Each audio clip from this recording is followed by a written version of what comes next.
Charm, कैसे हो आप सब? आई होप आप सब बहुत ही अच्छे होंगे और जो आपके एग्जाम की प्रिपरेशन के साथ साथ आपकी क्वेश्चन सीरीज है, क्वेश्चन प्रैक्टिस है, वो बहुत अच्छे तरीके से चल रही होगी। तो चलो हम एमटीजी फिंगर टिप्स में आज जो हमारा प्लांट किंगडम चैप्टर है उसकी ये लास्ट वीडियो है। आज इसमें हम जितने भी हमारे पीवाईक्यूज दिए हुए हैं उसके बारे में हम बात करेंगे। लेट्स सी वीडियो को स्टार्ट करते हैं। आप फर्स्ट क्वेश्चन देखो कि identify the pair of heterosporous pteridophytes among the following. ये देखो ए बी सी डी, इनमें से आपको देखना है कि कौन से आपका पेयर है जो हेट्रोस्पोरस टेरिडोफाइट से बिलोंग करता है। तो आप यहाँ देख सकते हो चार आपके ऑप्शंस है कि इसमें से करेक्ट क्या हो जाएगा। जब भी मैं आपको कोई भी क्वेश्चन आपको बोलती हूँ, आप अपना वीडियो को पॉज क्या करो और खुद से भी चारों ऑप्शंस को देखा करो कि इसमें से क्या राइट हो सकता है। और हो सके तो अपने पास एक नोटबुक भी रखो कि इतने मैं आपको क्वेश्चन बताती हूँ इतने आप अपना आंसर जल्दी से उस पर देख के लिख लो, ठीक है। और फिर आप कमेंट सेक्शन में अपना उसका जवाब भी दे देना, ठीक है। तो देखो इसमें जो हेट्रोस्पोरस टेरिडोफाइट है उसका जो आपके जो पेयर हो जाएगा वो डी हो जाएगा, सेलेजिनिला एंड सेल्विनिया, ठीक है। नेक्स्ट जो सेकंड क्वेश्चन है वो है कि given below are two statement दे रखी है जिसमें असर्शन एंड रीजन दिया हुआ है। अब आपको असर्शन दिया हुआ है कि जो फर्स्ट स्टेज होती है गैमेटोफाइट की in the life cycle of moss is protonema stage होती है। और इसका रीजन है कि जो प्रोटीनोमा डेवलप होते हैं वो डायरेक्टली होते हैं from spores produce in capsule. तो आपको नीचे कुछ स्टेटमेंट दी हुई है और आपको यहाँ से करेक्ट एप्रोप्रिएट आंसर देखना है। ऑप्शन ए है कि असर्शन करेक्ट है, reason is not correct. B है कि assertion is not correct, reason is correct.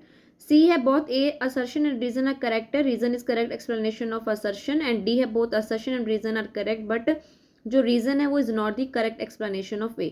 तो यहाँ पे आप देखो कि क्या राइट आंसर हो जाएगा। तो गाइज यहाँ पे असर्शन रीजन दोनों ही ट्रू है और जो रीजन है इसका करेक्ट एक्सप्लेनेशन दे रहा है, तो इसका आंसर हो जाएगा आपका सी। नेक्स्ट चलते हैं थर्ड क्वेश्चन पे कि आइसोगैमस कंडीशन होती है with non flagellated gametes is found in, ठीक है। आइसोगैमस कंडीशन देखनी है आपको नॉन फ्लैजिलेटेड गैमेट्स में। ऑप्शन है वॉल्वॉक, सी है बी है आपका फिकस, सी है क्लैम्नियोडोमनास एंड डी है स्पाइरोगैरा, ठीक है। तो इसमें जो आपका आंसर हो जाएगा वो आपका हो जाएगा डी स्पाइरोगैरा। नेक्स्ट देखो फोर्थ क्वेश्चन है, असर्शन रीजन दिया हुआ है यहाँ पे। असर्शन आपका दिया हुआ है कि जो स्फैग्नम होता है is slowly carbonised and compressed and fossilised और 1000 of years to produce a dark spongy mass called peat. Reason है कि जो peat help to keep soil porous and it is also improves water holding capacity of the soil. तो नीचे ही आपके ABCD आपके चार options दिए हुए हैं कि भाई पहला दे रखा है कि असर्शन रीजन ट्रू है, रीजन करेक्ट एक्सप्लेनेशन दे रहा है। बी में है बोथ असर्शन रीजन ट्रू है, reason is correct reason not correct explanation of the assertion। And C है कि assertion is true है but reason is false. And D है कि both assertion reasons are false। तो देखो गाइज यहाँ पे जो आपका assertion रीजन दोनों ही ट्रू है बट रीजन है वो करेक्ट एक्सप्लेनेशन नहीं दे रहा है, तो इसका आंसर हो जाएगा आपका बी।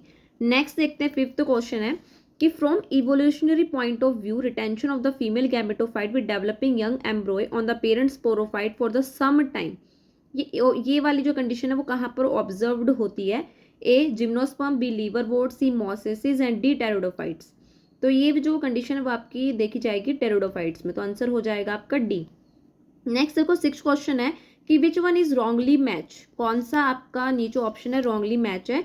तो देखो ऑप्शन है कि ए यूनिफ्लैजिलेटेड गैमेट्स होते हैं वो पॉलीसिफोनिया होते हैं, बी बाइफ्लैजिलेटेड जूस स्पोर्स होते हैं उसको ब्राउन एल्गी, गैमा कप्स है मार्केशिया में होता है, यूनिसेलुलर ऑर्गेनिजम्स है क्लोरेला, ठीक है।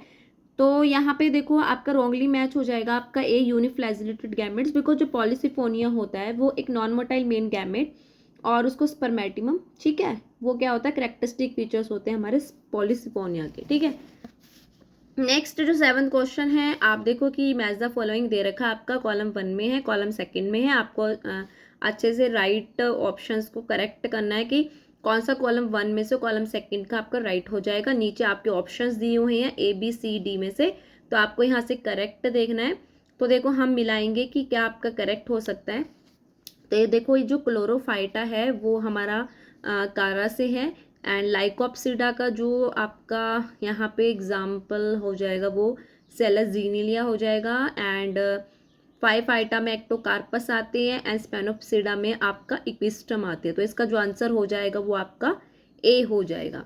नेक्स्ट चलते हैं क्वेश्चन नंबर 8 है कि which of the following statement is correct. आपकी 4 स्टेटमेंट है और आपको देखना है इसमें से कौन सी स्टेटमेंट आपकी करेक्ट हो जाएगी। तो हम स्टेटमेंट देखते हैं। स्टेटमेंट 1 है आपकी कि ovules are not enclose by ovary wall in the gymnosperm. B है Selaginella is a heterosporous while salvinia is a homosporous. C है कि hostels are gymnosperms. D है stems are usually unbranched in both cycas and citrus. यहाँ पे देखो जो आपकी statement है वो करेक्ट हो जाएगी ए, कि जो ओव्यूल्स होते हैं वो not enclose by ovary wall in gymnosperm में। ठीक है, अब बाकी 3 ऑप्शंस की बात करें तो करेक्ट क्या हो जाएगा। यहाँ पे दे रखा है कि सेलिजिनिया तो हेटेरोस्पोरस है लेकिन सैल्विनिया इज होमोस्पोरस, तो बिल्कुल ही रॉन्ग है, बिकॉज जो सेलिजिनिया एंड सैल्विना है दोनों के दोनों ही आपके हेटेरोस्पोरस है। इसमें मैक्रो लार्ज और आपका माइक्रो स्मॉल दो तरह के इसमें स्पोर्स होते हैं जो हेटेरोस्पोरस होते हैं। दे रखा है कि जो हॉस्टेल्स है वो आर जिम्नोस्पर्म, तो गाइज यहाँ पे जो हॉस्टेल हो जाएगा वो आपका जिम्नोस्पर्म नहीं है बल्कि वो एक टेरिडोफाइट्स है। नेक्स्ट आपका डी, कि जो स्टेम्स होते हैं यूजली अनब्रांच्ड होते हैं बोथ साइकस एंड सिट्रस में। तो जो स्टेम्स होते हैं वो हमारे अनब्रांच्ड नहीं बल्कि ब्रांच्ड होते हैं, वो भी इन सिट्रस में, बट अनब्रांच्ड होते हैं हमारे साइकस में। ठीक है, तो इसी वजह से जो आपका इसमें स्टेटमेंट करेक्ट हो जाएगी वो ऑप्शन ए हो जाएगा। नेक्स्ट क्वेश्चन देखो 9th है कि जो कॉनिफर्स होते हैं adapted to tolerate extreme environmental conditions because of a broad hardy leaves, B superficial stomata, C thick cuticle and D presence of vessels. तो इसमें देखो जो आपका एक्सट्रीम कंडीशन क्यों टॉलरेट कर पाता है, बिकॉज इसके थिक कटिकल होते हैं। ठीक है, तो आंसर हो जाएगा आपका सी। नेक्स्ट क्वेश्चन देखो 10th क्वेश्चन है, आपकी स्टेटमेंट दी हुई है ए टू ई तक और आपको यहाँ से देखना है कि कौन सी स्टेटमेंट है, how many of the above statement and correct हो जाएगी। तो हम स्टेटमेंट को देखेंगे, स्टेटमेंट क्या है। तो स्टेटमेंट 1 को देखो कि in liverworts mosses and ferns gametophyte are free living. B में देखो कि जिम्नोस्पर्म्स एंड सम फंस आर हेटेरोस्पोरस। सी में है कि जो सेक्सुअल रिप्रोडक्शन होते हैं फ्यूकस वॉल्वक्स एंड एल्बुगो में वो ऊंगेमस है। एंड डी में है कि जो sporophyte in the liverwort is more elaborate than in मोसेसिस।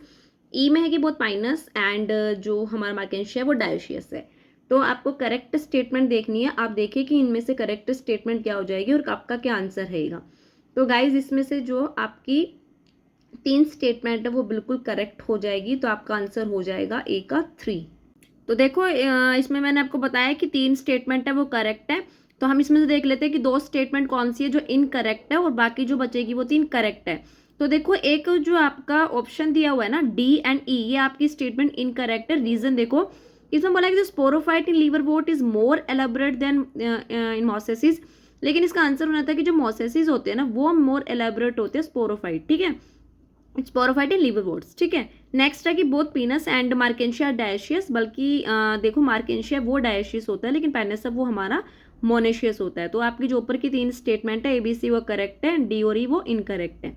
Next आपका देखो कि 11th question an example of colonial alga is a Volvox, B Ulothrix, Spirogyra and D Chlorella.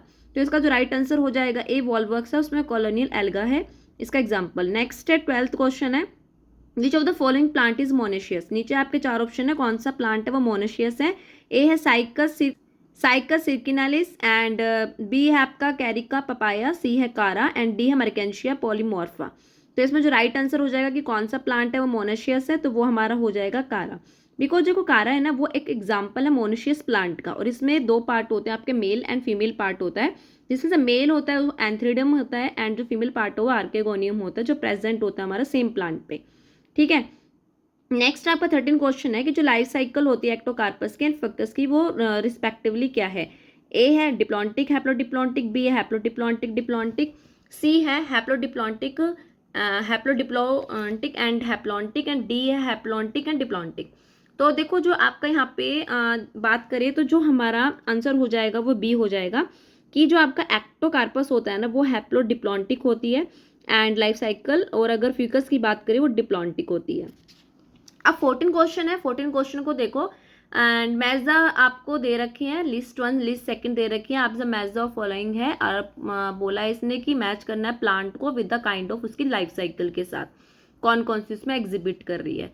तो नीचे आपके ऑप्शन दिए हुए हैं ABCD में से, देन आपकी लिस्ट दी हुई है। तो पहले हम लिस्ट की बात करेंगे कि क्या मैच हो जाएगा, पहले हम खुद से देखते हैं फिर हम ऑप्शंस की तरफ चलेंगे कि हमारा यहाँ पे क्या हो जाएगा। तो देखो यहाँ पे अगर हम बात करें कि जो हमारा स्पाइरोगेरा है ना, स्पाइरोगेरा में इसका जो हो जाएगा आपका सेकंड कि स्पाइरोगैरा है वो dominant haploid free living gametophyte है। नेक्स्ट अगर हम बात करें फर्न की, तो फर्न में डोमिनेंट डिप्लॉइड स्पोरोफाइट अल्टरनेटिंग होता है with reduce gametophyte called prothallus. Funaria की बात करें तो इसमें डोमिनेंट फोर्थ देखो कि dominant haploid leafy gametophyte alternating partially dependent multi cellular sporophyte, and जो साइकस है वो हमारा फर्स्ट से मैच कर रहा है। इसमें होता है हमारा dominant diploid sporophyte vascular plant with highly reduce male और फीमेल गैमेटोफाइट। तो जो इसका आंसर हो जाएगा आपका बी हो जाएगा। तो आप यहाँ से देख के इसको दोबारा से इस क्वेश्चन को आप रिवाइज कर लेना। नेक्स्ट 15 क्वेश्चन है कि which of the following alga contains mannitol as reserve food material. तो ए है Ulothrix, B Ectocarpus, C Gracilaria and D है वॉलवॉक्स। तो इसमें आपका आंसर हो जाएगा वो आपका हो जाएगा एक्टोकार्पस। नेक्स्ट 16 क्वेश्चन है विच of the following statement is wrong. आपकी कुछ स्टेटमेंट है, आपको यहाँ से रॉन्ग स्टेटमेंट को देखना है। तो देखते हैं, हमारा एक ऑप्शन है कि जो एल्गा है वो increase the level of dissolved oxygen in the immediate environment. B algin is obtained from red algae and carrageenan from brown algae. C में दे रखा है कि जो अगार अगार है is obtained from Gelidium and Gracilaria, and D है Laminaria and Sargassum are used as food. तो आपसे पूछा कौन सी स्टेटमेंट यहाँ पर रॉन्ग हो जाएगी।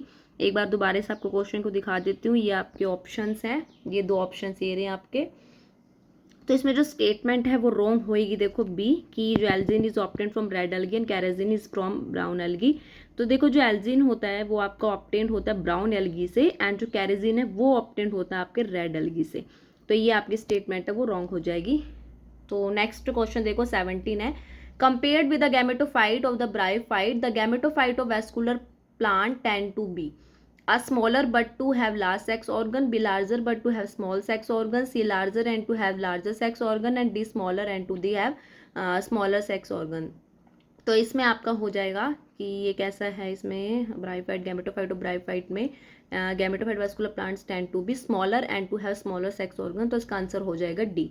नेक्स्ट चलते हैं आपके 18 क्वेश्चन में। 18 क्वेश्चन में दो स्टेटमेंट है, असर्शन रीजन दिया हुआ है। असर्शन है कि gymnosperms the pollen grains are release from the microsporangiums and carried by air current, and reason है कि एयर करंट है carry the pollen grains to the mouth of the archegonia where the male gamete are discharge and pollen tube is not formed. तो नीचे आपके 4 option है, आपको इसमें से करेक्ट देखना है। तो गाइज यहाँ पे आपका ए आंसर हो जाएगा कि असर्शन है वो आपका ट्रू है, एंड जो आपका रीजन है वो आपका फॉल्स है। ठीक है, 19 क्वेश्चन को देखो, विच of the following is responsible for पीट फॉर्मेशन के लिए कौन रिस्पॉन्सिबल है। नीचे आपके 4 ऑप्शन है, आप इसमें से सेलेक्ट करें। तो यहाँ पे आपका जो आंसर हो जाएगा वो हो जाएगा आपका डी, स्फैग्नम है वो रिस्पॉन्सिबल होता है पीट फॉर्मेशन में। नेक्स्ट 20 क्वेश्चन है कि which of the following is incorrectly match. नीचे आपको दे रखा है, आपको बताना है इनकरेक्टली मैच कौन सा है। ए है एक्टोकार्पस है फुकोजैंथिन, बी लॉथ्रिक्स है मैनिटोल, डी है पोरफेरा फ्लोरिडिन स्टार्च, एंड डी है वॉलवॉक्स स्टार्च। तो यहाँ पे जो इनकरेक्टली मैच हो जाएगा आपका यूलोथ्रिक्स हो जाएगा कि मैनिटोल। तो देखो जो यूलोथ्रिक्स होता है ना वो मेंबर्स होता है हमारे क्लोरोफाइसे का, और इसमें जो स्टोर फूड होता है ना वो यूलोथ्रिक्स का वो स्टार्च होता है। अगर हम मैनिटोल की बात करें तो मैनिटोल है वो स्टोर फूड होता है हमारा 5-5C में। ठीक है गाइज, ये आपके इस चैप्टर के कुछ PYQs थे। आई होप ये PYQs है आप इसकी प्रैक्टिस करोगे और ये आपके लिए हेल्पफुल भी रहेगा। अब मिलेंगे नेक्स्ट वीडियो में, जब तक आप अपना ध्यान रखें। Take care and bye bye.